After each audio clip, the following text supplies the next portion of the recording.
এক বিরাট প্রশ্ন। মুসলিমরা যদি মুসলিম পরিচয় নিয়ে থাকে, একটা মুসলিম কোনোদিন চুরি করতে পারে? একটা মুসলিম কোনোদিন মিথ্যা কথা বলতে পারে? একটা মুসলিম নামাজ না পড়ে থাকতে পারে? একটা মুসলিম কারোর মাল আত্মসাৎ করতে পারে? এটা মুসলিমের কাজ নয়। অতএব মুসলিম থেকেও কিছু কিছু অমুসলিমের মতো কাজ হয়, তাকে কিভাবে মুসলিম বলবেন? জান্নাতে যাওয়া খুব কঠিন। আমরা মনে করছি নামাজ পড়লে জান্নাত পাওয়া যাবে, রোজা করলে জান্নাত পাওয়া যাবে, এগুলো আমাদের ধারণা। এগুলো করে যদি জান্নাত পাওয়া যায় তাহলে তো ভালোই হতো। তাহলে মনের গিলানিগুলো কখন দূর হবে, অন্যায়গুলো কখন ছাড়বো, এই নিয়েই চলছে সমাজ। যাই হোক, আজকে জমার দিন, মূল্যবান কথা বলবো ইনশাআল্লাহ। একটা একটা করে বলবো, শুধু কান খুলে শুনবেন। যারা ঘুমের মধ্যে রয়েছেন আমি অনুরোধ করবো একটু সরে আসুন। আজকের বক্তব্য হবে মুসলিম জাতির অধঃপতনের কারণ কি। মুসলিম জাতির অধঃপতনের কারণ কি? আজকে বুক ফুলিয়ে কেউ মুসলিম পরিচয়কে বাইরে ঘুরতে পারে না। মুসলিম বললেই বিপদ, নাকি জয় শ্রীরাম, নাকি আরো অন্য কিছু, এই কিছু একটা দিয়ে মুসলিমদেরকে যেখানে সেখানে অপমানিত, লাঞ্ছিত, ঘৃণিত, পদদলিত, পদপিষ্ট হতেই আছে। এর শেষ কোথায়? এটা সমাধান কিভাবে হবে? এগুলো কারণ কি? এগুলো কি আমাদের কারণে নাকি অন্য কারোর কারণে? দেখুন, আমরা যখন আল্লাহর কথা শুনবো না, আল্লাহ আমাদেরকে একজন মানুষ হিসাবে দুনিয়ার বুকে পাঠিয়েছে, আমি যদি তার কথা না শুনি তাহলে আল্লাহ তো অটোমেটিক আমাদের উপরে আযাব গজব দেবেন। এটা একদম বাস্তব কথা। আপনি আপনার ছেলে যদি আপনার কথা না শোনে, কতটা কষ্ট হয়, কতটা রাগ লাগে আপনাকে। ঠিক তার থেকেও বেশি কিছু লাগে আল্লাহ, যখন আল্লাহর কথা আপনি শুনি না। ঠিক একটা উদাহরণ মনে করি যে প্রতিদিন 2 টাকা 5 টাকা করে মনে করুন একটা জায়গায় জমা করছেন। যদি আপনাকে জিজ্ঞেস করা হয় এগুলো কেন করছেন, আপনি বলবেন এগুলো জমা করে রাখছি, একটা সময় অনেকগুলো আমার একটা কাজে আসছে। দেখা গেল আপনি ভরেই গিয়েছেন, 2 টাকা 1 টাকা 5 টাকাগুলো ভরেই জমা করে গিয়েছেন, অনেকগুলো হয়েছে। এখন কথা হচ্ছে, আপনার উচিত ছিল যখন ওগুলো জমা করছেন তখন জানা উচিত ছিল যেগুলো বাজারে চলছে কিনা। হঠাৎ একটা সময় আপনার শোচনীয় অবস্থা দেখা দিল, সেই সময় আপনি দোকানে নিয়ে যাচ্ছেন, দোকানদার দেখে বলে এই পয়সাগুলো আর চলে না, বন্ধ হয়ে গিয়েছে। তখন আপনার মনটা কেমন হবে মোটামুটি বুঝতে পারছেন। মনের ভিতরটা কেমন ধরনের একটা কষ্ট পাবে যে এতগুলো পরিশ্রম কিভাবে নষ্ট হয়ে গেল। কিন্তু উচিত ছিল যখন আপনি পয়সাগুলো রাখছিলেন বাজারে তার মূল্য আছে কিনা, চলছে কিনা সেটা যাচাই করার দরকার ছিল। যখন শুনছেন বন্ধ হয়ে যাবে তখনই দিয়ে দিলে একটা ফায়দা পাওয়া যেত। তো ঠিক ওই রকমই আমরা মনে করি নামাজ পড়ছি আল্লাহর কাছে যাচ্ছে, রোজা করছি যাচ্ছে, ওষুধ দিচ্ছি যাচ্ছে, নফল রোজা করছি, নামাজ পড়ছি, সবই যাচ্ছে, কিন্তু তার মধ্য থেকে ভেজাল ইবাদতও যাচ্ছে। কিয়ামতের দিন আল্লাহর কাছে যখন যাবেন, আল্লাহ জিজ্ঞেস করবেন যে এসো তোমার একবার হিসাবটা হোক। তখন আপনি তো বুক ফুলিয়ে যাবেন, বলবেন আমি তো নামাজ রোজা হজ যাকাত সবই করেছি। তখন আল্লাহ যদি বলে যে এই ইবাদত আমি নেব না, কারণ তোমার ইবাদতের মধ্যে সব গোলমাল, তখন অবস্থাটা কি হবে? তাহলে ওই গল্প করাটা সব শেষ হয়ে নিমেষেই শেষ হয়ে যাবে। আল্লাহ যদি একবার বলে দেয় তোমার এই আমল চলবে না, এগুলো সব বয়াটা তয় হইল, বাতিল, চললো, তাহলে কতটা কষ্ট পাবেন। ঠিক ইবাদতের ক্ষেত্রেও আপনার যাচাই বাছাই করতে হবে, এই আমল চলছে কিনা, যেটা আছে এটা হাদিস কোরআন মতো বটে কিনা, হাদিস কোরআন এর অনুমতি দেয় কিনা। আপনি বেমালুম নামাজ পড়ে যাচ্ছেন, তার কোনো ঠিকানা নেই, চলছে না চলছে, কোনো প্ল্যাটফর্ম নেই, এই ইবাদত আল্লাহ নেবে না। প্রতিটি জিনিস একটা একটা করে গবেষণা করে চিন্তা ভাবনা করে ইবাদত সব কিছুই করতে হবে, তবেই আল্লাহর কাছে গ্রহণীয় হবে, নচেত না, বাতিল। এই মুসলিম জাতি আজকে এত অপদস্থ, অপমানিত, লাঞ্ছিত, ঘৃণিত কেন? এই আল্লাহ রাব্বুল আলামিন খুব সুন্দর একটা কথা বলেছেন, একটা আয়াতটা পড়ি, তার ব্যাখ্যা করি, তারপর আবার আগাবো। বিসমিল্লাহির রাহমানির রাহিম। যাহারাল ফাসাদু ফিল বাররি ওয়াল বাহরি বিমা কাসাবাত আইদিন নাস। জলে এবং স্থলে, জলে স্থলে যত তোমরা এই বিপর্যয় দেখছো, যত বালা মুসিবত আযাব গজব দেখছো, আজকে সমুদ্রের যুদ্ধ হয় না, জলপথেও যুদ্ধ হয় এবং স্থলেও হয়। তার মানে জলে এবং স্থলে যত বিপদ আপদ বালা মুসিবত এসেছে, এগুলো কারণ হচ্ছে তোমরা। ফাবিমা কাসাবাত আইদিন নাস, এর কারণ আমি আপনি, মানে মানুষ। তার মানে মানুষ অন্যায় করে, আর এই বড় বড় অন্যায় করার কারণে উপর থেকেও আসে, নিচের থেকেও আসে। এই নিচের থেকে একটা গজব এসেছে, করোনা এসেছিল চলে গেছে, এখন নতুন করে এসেছে SIR, এটাও একটা গজব। কেন আমাকে প্রমাণ করাতে হবে? আমি বারবার ভারতবাসী কিনা, আমি চীন পায়ে বাস করি কিনা, এটা কেন প্রমাণ করাতে হবে? এটার পিছনেও একটা কারণ। এটাও সম্পূর্ণ আজকে যত যা হচ্ছে ভারতবর্ষে বলে নেই, সারা পৃথিবীতে শুধু মুসলিমদেরকে কিভাবে সংখ্যায় কমানো যায়, মুসলিমদেরকে কিভাবে অপদস্থ করা যায়, অপমান করা যায়, এই চিন্তা ভাবনা নিয়েই আগাচ্ছে সারা পৃথিবী। আর মুসলিমরা শুধু খায় আর মসজিদ আসে আর ঘর যায়, মনে করে আর কিছু নেই, এটাই হয়ে যাবে। প্রতিটি বিষয়ে আপনাকে চোখ কান খুলে রাখতে হবে, তবেই আপনি বাঁচতে পারবেন। আজকের এই সমাজে যেটা অধঃপতনের কারণ, এক নম্বর কারণ হলে ওয়াতাসিমু বিহাবলিল্লাহি জামিআন ওয়া লা তাফাররাকু। মুসলিম জাতি সকলেই নারী পুরুষ একত্রিত হয়ে যদি আল্লাহ রশ্মিকে ধারণ করত, ইসলাম দিন ইসলামকে যদি মজবুত করে ধারণ করত, মেনে নিত, তাহলে তাদেরকে আর অপদস্থ কেউ করতে পারত না। তাই মুসলিমদের মধ্যে নেই একতা, শুধু আছে কি বল, পরনিন্দা, পরচর্চা, গিলানি, আর এই মানুষকে নিয়ে তুচ্ছ তাচ্ছিল্য করে এই সমাজ বেঁচে আছে। আচ্ছা, এইভাবে যদি করতে থাকি, নামাজও করব, ব্যভিচার করব, নামাজ করব, চুরি করব, নামাজ করব, মিথ্যে কথা বলবো, নামাজও করব, সব কিছু করবো, মানুষের আল কেটে পানিটাও নামিয়ে নেবো, এইরকম যদি হয়, তাহলে আপনার ইবাদতে ভেজাল ঢুকে গেল, তাহলে আপনি জান্নাত কিভাবে আশা করেন? বড় অবাক যে আমরা মুসলিম দাবি করি, অথচ আল্লাহ বলছেন তোমরা যখন অন্যায় করবে তখন তোমাদের উপরে আযাব গজব আসবে, তখন আর কিচ্ছু হবে না। আজকে অবাক লাগে SIR নামে মানুষ যেভাবে চিন্তা ভাবনা নিয়েছে, যদি একটুকু চিন্তা ওই রকমই করতো, আল্লাহকে নিয়ে, জাহান্নামকে নিয়ে, জান্নাতকে নিয়ে, আমার মনে হয় তাদের নামাজ বা ইমানের স্পিরিটটা আরো বেড়ে যেত। কিন্তু SIR, কখন আমার নাম আসবে না আসবে না, লিস্টে বাদ যাবে, কারা করবে, এই নিয়ে নানান চিন্তা ভাবনার মধ্যে এমন মানুষ পাগল হয়ে গেছে, খাওয়া দাওয়া বন্ধ করেছে, এসব কিচ্ছু না, সব নাম থাকবে, শুধু যা আপনাকে একটু দুর্বল করা, এর কিচ্ছু নয়। কিন্তু এটাকে নিয়ে যতটা চিন্তা ভাবনা নিয়েছি, যদি ওইভাবে একটু চিন্তা ভাবনা ধর্মটাকে নিয়ে নিতাম, তাহলে আল্লাহ আমাদের উপর খুশি হতেন।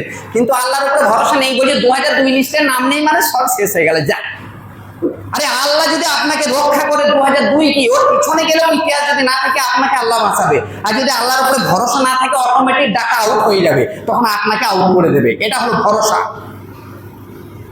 অবাক লাগে, কিন্তু আল্লাহ রাব্বুল আলামিন বলেছেন মুসলিমদের শত্রু আছে, থাকবে, নেই, আমরাই 1 নম্বর জায়গায় আছি। যে জিনিসের মূল্য বেশি তার শত্রু বেশি। মুসলিমদের মূল্যায়ন আল্লাহ করেছেন, আর মুসলিমদের শত্রু মুসলিম বাদে, আর মুসলিমরাই তো মুসলিমের শত্রু।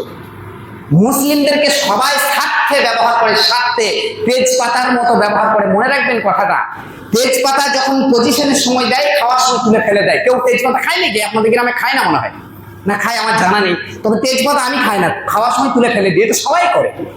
কেন দিয়েছিলাম? একটা স্বাদ নেওয়ার জন্য। ঠিক আজকে মুসলিমদেরকে স্বার্থে সবাই ব্যবহার করে। আপনার গ্রামে নেতা নেত্রী, পার্টি লেভেল সবাই মুসলিমদেরকে স্বার্থে ব্যবহার করে।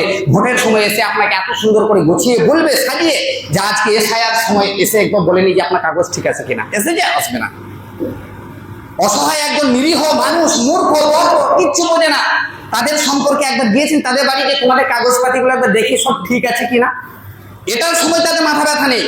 কিন্তু ভোটের সময় আপনার বাড়িতে যাবে, বলবে আমাকে ভোটটা দেবেন, আমি আপনাদের পাশে থাকবো। ভোটটা দিয়ে দিলাম, ঠিক পজিশনের সময় তেজপাতার মতো তুলে ফেলে দেবে। ভোটের পরে যখন চেয়ারটা দখল করবে, তখন বিপদের কথা একটা নিয়ে যাবেন, ভাই বিপদে পড়েছি বলে এখন সরে যাও, পরে কথা হবে। ঠিক এটাই। আর এই বিশ্বাসটা আমাদেরই আছে মানুষের উপরে, কারণ আমরা অসহায় হয়ে যাই, যখন গর্তে পড়ে যায় হাতটা তুলে থাকি, কেউ বাঁচাবে, কেউ বাঁচায় না। কিন্তু বোকা মুসলিম বুঝলো কবে?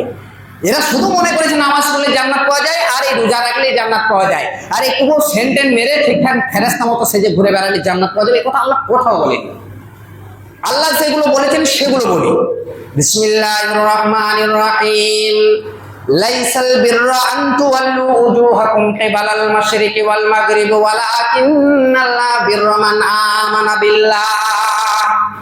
তোমরা কি মনে করেছো পূর্ব এবং পশ্চিম দিকে মাথা ঠুকলেই, আমরা নামাজ পড়লেই পূর্ণতা পাবো, এতেই আমাদের জান্নাত আছে? না, এই আল্লাহই বলছেন, সূরা বাকারা 177 নম্বর আয়াত, লাইসাল বিররা আন তুওয়াল্লু উজুহাকুম। তোমরা মনে করেছো পশ্চিম আর কিংবা পূর্ব দিকে, পশ্চিমের ওই সাইডে যারা কাবা শরীফের ওই সাইডে আছে তারা মনে করে পূর্ব দিকে। মানে তোমরা কি মনে করেছো পূর্ব এবং পশ্চিমে শুধু 5 বার করে যাবো, মাথা ঠুকবো, আর এইভাবে জান্নাত পাওয়া যাবে, এটাই সাফল্যের কারণ? না। ওয়ালাকিন্নাল বিররা মান আমানা বিল্লাহ। সর্বপ্রথমেই তোমাকে পূর্ণ ঈমান আনতে হবে, সুখে দুঃখে সব সময় আমার উপরে ভরসা রাখতে হবে। তাওয়াক্কালু আলাল্লাহ, আল্লাহর উপরে ভরসা রাখতে হবে। কেউ নেই, এই করোনার সময় এমন অবস্থা, আমি বলেছিলাম যে করোনা নিয়ে যা চিন্তা করছো ওই চিন্তাটা একটু জাহান্নামকে নিয়ে করো। আরে করোনা হবে, তুমি মরে যাবে, তোমার এখানে তো কেউ আগুনে পোড়াবে না, কিন্তু জাহান্নামে যদি আগুনে ফেলে দেয় তখন তুমি কি করবে? এসআইআরে আপনার নাম বাদ গেল, চলেই গেল মনে করো, আপনার কি অত সহজে তাড়িয়ে দেবে? কোনো প্রমাণ করানোর কোনো সুযোগ নেই। এটাকে নিয়ে বেশি ভুলভুলি করার কোনো দরকার নেই। এটা জাস্ট মানুষদেরকে এইভাবে একটা হতভম্ব করে, এটা একটা ভাইরাস ছড়িয়ে মানুষকে বিভ্রান্তি হচ্ছে, করা হচ্ছে। কই আজকে যারা আমাদেরকে, যারা মাথার, আমরা যাদেরকে ভোট দিয়ে যাদেরকে আমরা সমাজে নেতা বানিয়েছি, আজ এসছে? ওই নিরীহ মানুষ তুমি দেখি তোমার কাগজটাকে ঠিক আছে কিনা, কেউ নেই। এই জন্য আল্লাহ বলেন মান আমানা বিল্লাহ, সুখে দুঃখে বিপদের সময়, যখনই রাতে দিনে অন্ধকার আলোতে সব সময় আমাকে বিশ্বাস করো, আমি তোমাকে রক্ষা করব। ওয়াল ইয়াউমিল আখির, এবং আখিরাতকে বিশ্বাস করো, কারণ দুনিয়া ছেড়ে একদিন তোমাদেরকে চিরতরে চলে যেতে হবে, সেই দিনটাকে ভয় করো। ওয়াল ইয়াউমিল আখির, আখিরাতের দিনটা ভয়ঙ্কর, সেই দিনটা নিয়ে তোমরা চিন্তা গবেষণা করো। ওয়াল মালাইকাতি, এবং ফেরেশতাদেরকে বিশ্বাস করো। ওয়াল কিতাবি ওয়ান নাবিয়্যিন, এবং যত নবী এবং কিতাব, আসমানি কিতাব, নবী রাসূল এসেছেন তাদের প্রতি ঈমান আনতে হবে। এসবে খেয়াল নেই। ছেলেকে নামাজ, রোজা, কালেমা, তসবিহ, তাহলিল, জিকির এইসব শেখানো নেই, গান শেখানো হয়, ব্যায়াম শেখানো হয়। ইসলামী শিক্ষার কোনো গুরুত্বই নেই। কোনো ছেলেকে শুনেছেন যে মারতে মারতে মসজিদে এসে ভরে দিয়েছে যে চল ইমাম সাহেবের কাছে পড়, কিন্তু স্কুল যায়নি এরকম প্রমাণ আছে, মাস্টারের সামনে গিয়ে ভরে আঘাত দিয়ে এসছে, বলে স্কুল যায় না, বাড়িতে ঘুরে বেড়াচ্ছে। এটাই তো আমাদের অবস্থা। দিন, ধর্ম, কালাম যার মধ্যে নেই তারা এইভাবেই চলবে, মনে করেছে এইভাবেই জান্নাত পাওয়া যায়। তাহলে মান আমানা বিল্লাহ ওয়া তাসিমু বিহাবলিল্লাহ, সর্বপ্রথমে মুসলিম জাতিদের একতা দরকার। যখনই কোনো মুসলিম বিপদে পড়বে আমাদের ঝাঁপিয়ে পড়তে হবে। এই গম নিয়ে হলো না দুর্গাপুরের কাণ্ড, তখন আমরা কয়জন মুখ খুলেছি, আমরা বলেছি ওটা তো শাহপুর, গদিপুর, ইলাম বাজারের ঘটনা, আমাদের মাথা ব্যথা করে লাভ নেই। আরে ওটা করতে করতে একটা সময় তোমার গ্রামে হবে, তখন তোমার পাশে কেউ দাঁড়াবে না। আর আল্লাহ তো এটাই বলেছে, একজন মুসলিম তার মুসলিমের ভাই বিপদে পড়লে দৌড়ে যাবে, কিন্তু আমাদের সে খবর নেই। শুধু নিজে কিভাবে বাঁচি, কিন্তু নিজে বাঁচলে তো হবে না। আল্লাহ বললেন ইয়া আইয়ুহাল্লাযীনা আমানু, যারা বিশ্বাস করো, ঈমান এনেছো, কু আনফুসাকুম, তুমি নিজে বাঁচো, এবং ওয়া আহলিকুম নারা, তোমার আহাল পরিবার প্রতিবেশী যারা আশেপাশে আছে তাদের বিপদ আপদে তোমরা ঝাঁপিয়ে পড়ো, তাদেরকে জাহান্নামের আগুন থেকে বাঁচাও। শুধু ইনকাম করব, খাবো দাবো আর থাকবো, যাদের জন্য করছেন এরাও তো বেঈমান। ছেলে মেয়ে স্ত্রী সন্তান এরাও বেঈমানি করবে আপনার সাথে, এটা আল্লাহ বলেছেন ওমাল হায়াতুদ দুনিয়া ইল্লা মাতাউল গুরুর। আরে দুনিয়াটা ধোঁকা, তার সঙ্গে তোমার সন্তান আদি সবাই ধোঁকা, তোমার ধোঁকায় ফেলে রেখেছে। একটা মানুষ শীতকালে ফজরে নামাজ পড়ে, আরে শীতকালে কথা ছাড়ুন, এই গরমকালে ফজরে ঘুম ভাঙে না, অথচ ওই লোকটা শীতকালে রাত দুটোর সময় একটা কাজের জন্য বেরিয়ে চলে যাচ্ছে, স্ত্রীকে বলছে আমাকে রাত দুটোর সময় তুলে দেবে, পুকুরে গিয়ে মাছ ধরছে জাল দিয়ে, রাত দুটো আর একটা সময় শীতকালে যদি জিজ্ঞেস করে এত কষ্ট কেন, বলে ছেলে মেয়েরা খাবে। তুমি ওটা বোঝো কিন্তু তোমার নিজেরটা বোঝো না, অথচ আপনি মারা যাওয়ার পর সন্তান আদি কেউ আপনাকে মনে রাখবে না, 2-4 দিন কাঁদবে প্যা প্যা করে, তারপরে 6 দিন পরে সব আউট, সব নিজ নিজ কাজে ব্যস্ত, তখন আপনাকে মনে রাখবে না। রেখেছে চিন্তায় তো অনেক মানুষ মারা গেছে, কে কদিন কবরে গিয়েছেন, অথচ ওই মানুষটার জন্য আপনি এত কিছু নিয়ে আজকে তামাশা করছেন, অথচ ওই মানুষটাকে একবার মনে করে না। গোরস্থানে তো যাওয়ার দূরের কথা, মসজিদে একবার হাত তুলে দোয়া করে না, মনেই করে না যে বাপ মরে গেছে বহুদিন আগে। আর আমরা তো স্বার্থপর, এইভাবেই চলছে। কিন্তু এইগুলো একটা বেঈমানি, এর জন্য আযাব গজব আসে। ওয়াতাসিমু বিহাবলিল্লাহি জামিআ ওয়া লা তাফাররাকু, সকলে একত্রিত হয়ে আল্লাহর দ্বীন ইসলামকে মেনে নেওয়ার নাম হলো ঈমান। আর এটাই যখন আমরা করব, তখনই আল্লাহ রাব্বুল আলামিন আমাদেরকে সসম্মানে ইজ্জতের সাথে দুনিয়ায় বাঁচিয়ে রাখবেন। তার মানে আমাদের মধ্যে একতা নেই, নানান দলে বিভক্ত আর মতভেদ নিয়ে আমাদের মধ্যে একতা ভালোবাসা নেই। একটা মুসলিম আর একটা মুসলিমকে দেখলে জ্বলে যায়, এমন অবস্থা। নামাজের সামনে কাতার দাঁড়িয়ে গিয়েছে, ওই সাইডে একটা লোক ঢুকলে নামাজের কাতারটা পূরণ হবে। ভালো করে শুনবেন, নামাজের সামনে কাতারটা পূরণ হয়েছে, একটা বাকি আছে এক সাইডে। আপনি উজু করে আসছেন, দেখছেন ওই সাইডে দাঁড়াবো, ফাঁকা রয়েছে, গিয়ে দেখছেন হ্যাঁ আমার দুশমন দাঁড়িয়ে রয়েছে, পরমাণু বোমাটা দাঁড়িয়ে রয়েছে, ওর পাশে দাঁড়ানো যাবে না। আপনি কি করছেন, পিছনে এসে দাঁড়াচ্ছেন, নামাজ হবে? এটাও তো গিলানি। আরে ও আপনাকে আঘাত করেছে, আপনার দুশমন আমি জানি, কিন্তু দুশমনের পাশে নামাজটা করুন। দুশমন নামাজ করতে করতে অন্তরটা বলবে যে আমি কত কষ্ট দিয়েছি, আপনি মসজিদ আমার পাশে নামাজ করলেন, ছি আমি কত বড় নিষ্ঠুর। আপনি ওটাকেও সুযোগ হারা করলেন, এসে বললেন এইখানে দাঁড়িয়ে যায়, ওখানে অন্য কেউ ঢুকবে, কারণ ওখানে পরমাণু বোমা বসে আছে, আমার যাওয়া যাবে না।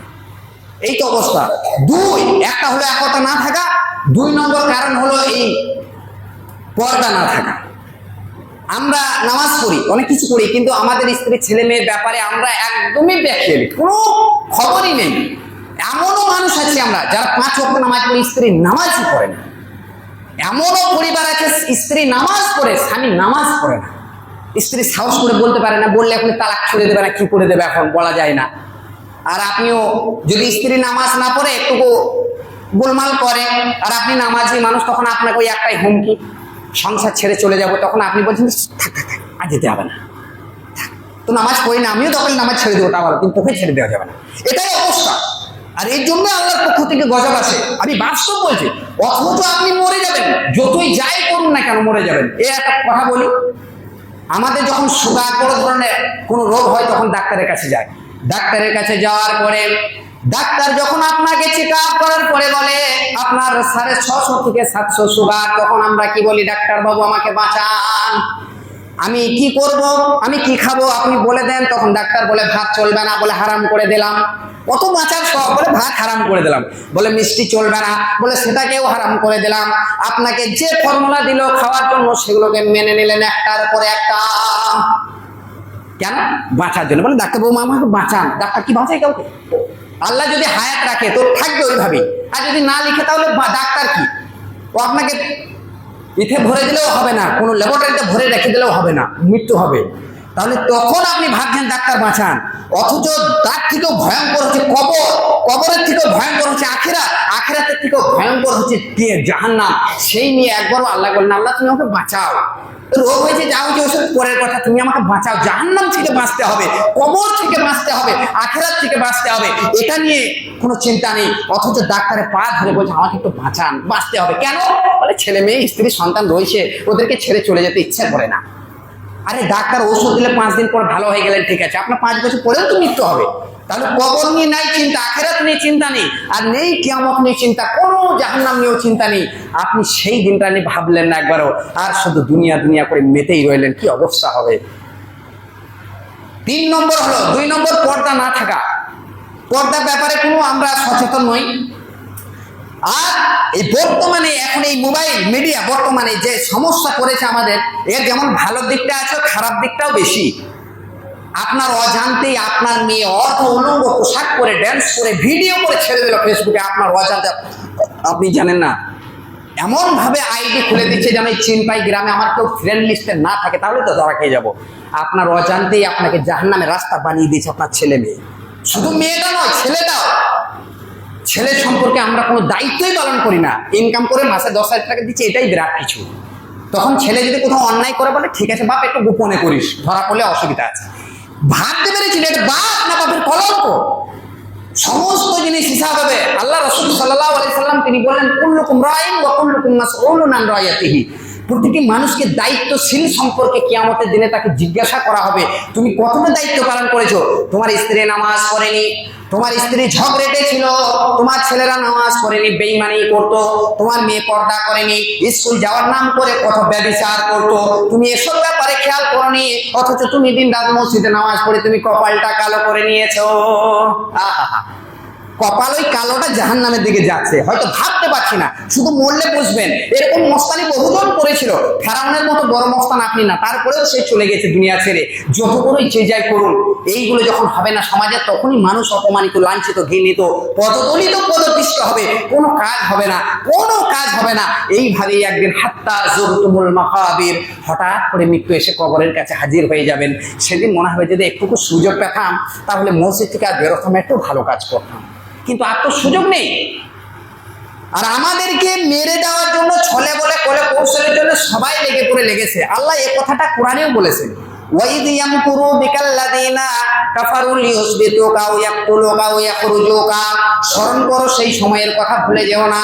ওরা তোমাদের জন্য অনেক কৌশল করবে, মুসলিমদেরকে সংখ্যায় কমিয়ে দেওয়ার জন্য, মেরে দেওয়ার জন্য, দেশ থেকে বের করে দেওয়ার জন্য অনেক ষড়যন্ত্র করবে, কিন্তু ষড়যন্ত্র করে কোনো লাভ হবে না যতক্ষণ পর্যন্ত আমার সাথে বেঈমানি তোমরা ছেড়ে না দেবে। লিইউসবিতুকা, কিছু মানুষকে এসআইআর এর নামে ডিটেনশন ক্যাম্প, এই হচ্ছে ডিটেনশন ক্যাম্পের কথা আল্লাহ বলে দিয়েছেন বহুত আগে। লিউস বিতুকা, কিছু মানুষকে আবদ্ধ করে রাখা হবে এক জায়গাতে, না পর্যাপ্ত পরিমাণে খাবার, না বাথরুম, না গোসল, না পায়খানা, কোনো কিচ্ছু থাকবে না। ডিটেনশন ক্যাম্পে যে গিয়েছেন সে জানে কতটা কষ্ট। লিউস বিতুকা, কিছু মানুষকে এমন করে ঘেরাও করে রেখে দেবে তারা ওখান থেকে বেরোতে পারবে না। এবং কিছু মানুষকে হত্যা করে দেবে, সেদিন কিছু করার থাকবে না। কিছু মানুষ প্রমাণ করাতে পারবে না, তাদেরকে বলবে বাংলাদেশ পাকিস্তান চলে যাও, বলে চলে যাও, তোমাদেরকে আর এখানে রাখা হবে না। শুধু এটা টার্গেট করা হয় মুসলিমদেরকে, অথচ এই ভারতবর্ষে এই ভারত স্বাধীনতার পিছনে মুসলিমদের যে কত অবদান আছে সেগুলোকে গোপন করে রাখা হচ্ছে, সেগুলোকে শেষ করে দেওয়া হচ্ছে, সেগুলোকে আর জানতে দেওয়া হচ্ছে না। কিন্তু ইতিহাস আপনাকে জানতে হবে, এই ভারতবর্ষে 1947 স্বাধীনের পিছনে মুসলিমদের অনেক ভূমিকা ছিল, যে ভূমিকা বলে আমার শেষ করা যাবে না। এই ভারতবর্ষে টোটাল 92,945 জন শহীদ হয়েছিল 1947 যে লিস্ট আছে, তার মধ্য থেকে শুধু মুসলিম ছিল 62,900 কতজন মুসলিম, তার মধ্য থেকে শুধু 30,000 ছিল মওলানা। তারা এই ভারতকে স্বাধীন করার জন্য আন্দোলন করেছিল। আজকে সেই ভারতবাসীকে চারিদিক থেকে অপমানিত, লাঞ্ছিত, ঘৃণিত, পদদলিত। তুমি এসআইআর লিস্টে তুমি নাম এসছে কিনা সেটা তুমি প্রমাণ করাও, এনআরসি হবে, এনপিআর হবে, সিএএ হবে, এইগুলো সমস্ত মুসলিমদেরকে কারণ। আর এই কারণ কি? মুসলিমদের মধ্যে ঈমান নেই। আরে যাকে ভালোবেসে নারায়ণপুরে একজন নেতা, এখানে কেউ নেতা থাকতে পারেন, আমি যা কথাটা বলছি বাস্তব কথাটা, কেউ গায়ে পেতে নেবেন না। আমাদের গ্রামে কাউকে একজন বানিয়ে দেওয়া হলো নেতা, যে কোনো পার্টি থেকে ভোট দিলাম, বসে গেল, বিপদের সময় যান ওই লোকটার কাছে। হয়তো 100টার মধ্যে 2টো ভালো থাকতে পারে, হয়তো আল্লাহর রহমতে ভালোটাই আপনাদের গ্রামে পড়েছে, কিন্তু অধিকাংশ তো খারাপ। এটা তখন আপনাকে চেনে না, আপনার বিপদের সময় নেই। আজকে মুসলিমরা যদি একতা হয়ে আন্দোলন করতে ঘুরে গেছে কোন দিকে, কিন্তু নেই ওসব কোনো আন্দোলন, নেই কোনো আমাদের মধ্যে একতা, নেই কোনো ভালোবাসা। শুধু ওই মুসলিমকে কিভাবে ধ্বংস করা, টেনে নামানো যায়, গর্তে ভরা যায়, এই হিংসা গ্লানি শুধু নিয়ে নামাজ পড়তে আসে আমরা। কিভাবে আমরা সমাজে মাথা তুলে বাঁচবো? আমাদের অপমান হবে না তো আমাদের ওপর কি রহমত আসবে? কখনোই হবে না। একদিক থেকে কেন্দ্র দেবে কষ্ট, রাজ্য দেবে কষ্ট, আল্লাহর পক্ষ থেকে আসবে কষ্ট। সেদিন আপনি কার কাছে গিয়ে দাঁড়াবেন? কোনো কিছু করা থাকবে না। তাই সাবধান হয়ে যান। যুবক ভাইদেরকে বলি, এই মুসলিম যেন, এই মোবাইল যেন জাহান্নামের কারণ না হয়ে যায়। এই মোবাইলে একটা শেয়ার, লাইক, কমেন্ট মানে তাকে অ্যাকসেপ্ট করা, সেটার জন্য জাহান্নামের কারণ না হয়ে যায়। আজকে মোবাইল খুললে ফেসবুক আর ইউটিউব আর টুইটার, এই সমস্ত এগুলো মানে মুসলিমরা নিজেদের সম্পদ কিনে রেখেছে। সব মুসলিমরা, যদি 100টার মধ্যে 80টা মুসলিম তো 20টা অমুসলিম। এরা বেশিরভাগ এই গোলমাল জায়গায় পড়ে আছে। জানি না এদের বিচার কিভাবে হবে, তবে খুব ভেবে চিন্তে মোবাইলে একটা জিনিস লাইক, কমেন্ট, শেয়ার করতে হবে, নাহলে বিপদে পড়বেন। সেদিন কিভাবে মুখ দেখাবেন? আর মানুষের সাথে যদি অন্যায় করেন, বেঈমানি করেন, তাহলে শেষ হয়ে যাবে। একটা হাদিস পরে আমি বক্তব্য শেষ করে দেবো। আল্লাহ রাসূল বলেন, ইদা তুখিদাল ফায়ু দেওয়ালান ওয়াল আমানাতু মাগনামান, তোমরা জেনে নেবে কিয়ামত শুরু হয়েছে, দুনিয়ার বেশি দিন টিকে থাকবে না। তোমরা কিভাবে বুঝবে দুনিয়া বেশি দিন থাকবে না? পৃথিবীর বিদায়ের ঘন্টা বেজেছে, অলরেডি পৃথিবীর বিদায়ের ঘন্টা বেজে গিয়েছে।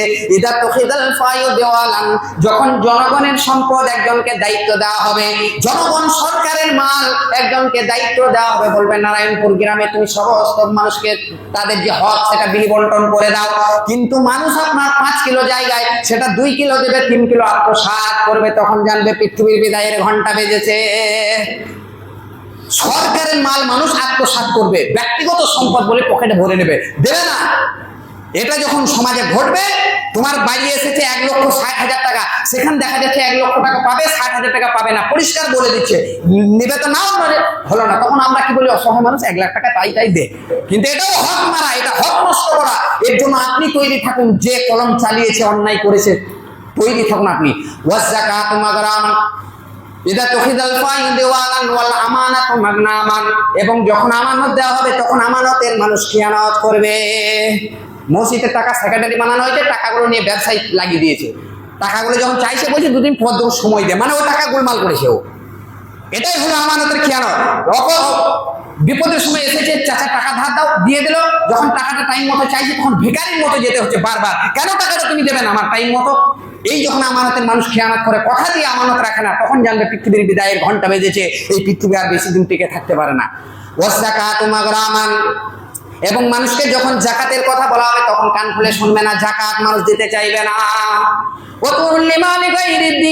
এবং মানুষ নামাজ পড়বে, সংখ্যায় বেশি হবে, কোরআন শিখবে, দিন শিখবে, সব শিখবে, কিন্তু ওটা মানুষ আল্লাহকে ভয় করে নয়, মানুষ দেখানোর জন্য শিখবে। বলে আমি কোরআন পড়তে পারি, আমি কোরআন পড়তে পারি, আমার বিবাহ দাও সেই মেয়ের সাথে যে কোরআন পড়তে পারে। বেনামাজি নামাজ পড়ে না মূর্খ, সেও বলে একজন ভালো পর্দা মাদ্রাসায় পড়া মেয়েকে বিয়ে করবো। আরে তোর মধ্যে সেই কোয়ালিটি নেই, একটু ভালোটা চাইছি, তো তোর ভালো হোক, তোরও ভালোটা আসবে। এই চিন্তা করে না, আমি ভালো খাবো, আমি লোকের ভালো দেবো না।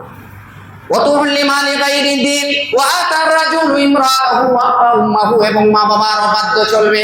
মা বাবা যদি বয়স হয়ে যায়, কিছু জ্ঞান বুদ্ধি দেয়, বলে তুমি চুপ করো, তুমি দুটো খেতে পাচ্ছ, ওটাই বড় কিছু, তুমি বেশি জ্ঞান দিও না, তোমার জ্ঞান চলবে না।